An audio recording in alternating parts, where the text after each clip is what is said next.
Madame la vice-présidente, mes chers collègues, grâce à l'Europe, nous sommes donc soumis à un travail d'inventaire des aides directes aux entreprises et donc à un effort de transparence. Nous avons ainsi une évaluation catégorisée, sectorisée et territorialisée de ces aides. Très bien. Malheureusement, le bilan est tout simplement catastrophique.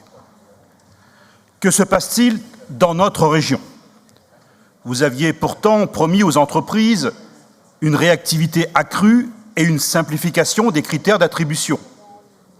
Et pourtant, notre précédent rapport, construit sur les mêmes bases que celui de 2018, vous l'avez précisé, indique bien un montant de 193 millions d'euros mobilisés en 2017 par l'ensemble des collectivités de notre région. Or, en 2018, les aides ont été réduites à 79 millions, soit une division par 2,4.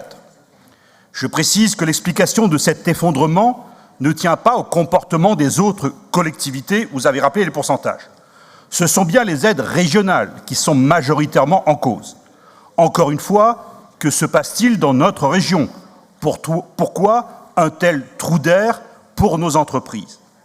Deuxième constat, et il s'agit là d'une amplification d'un problème que nous avions identifié déjà l'an dernier, ce problème est l'inégalité territoriale dans la distribution de ces aides, qu'on en juge par ces seuls chiffres. Alors que les 3 départements auvergnats, Allier, Cantal et Puy-de-Dôme, portent 14% de notre population régionale.